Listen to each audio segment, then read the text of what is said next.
Hello guys, what's up? So in this quick video I'm going to show you how you can find this perfect eye filter from Here Petrus. So this is the effect. Just tap on the screen to change your eye color.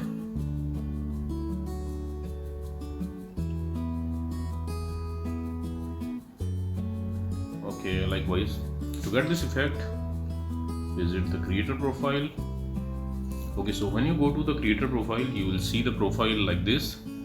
So you have to go to the effect gallery, the smiley button. This is the effect gallery.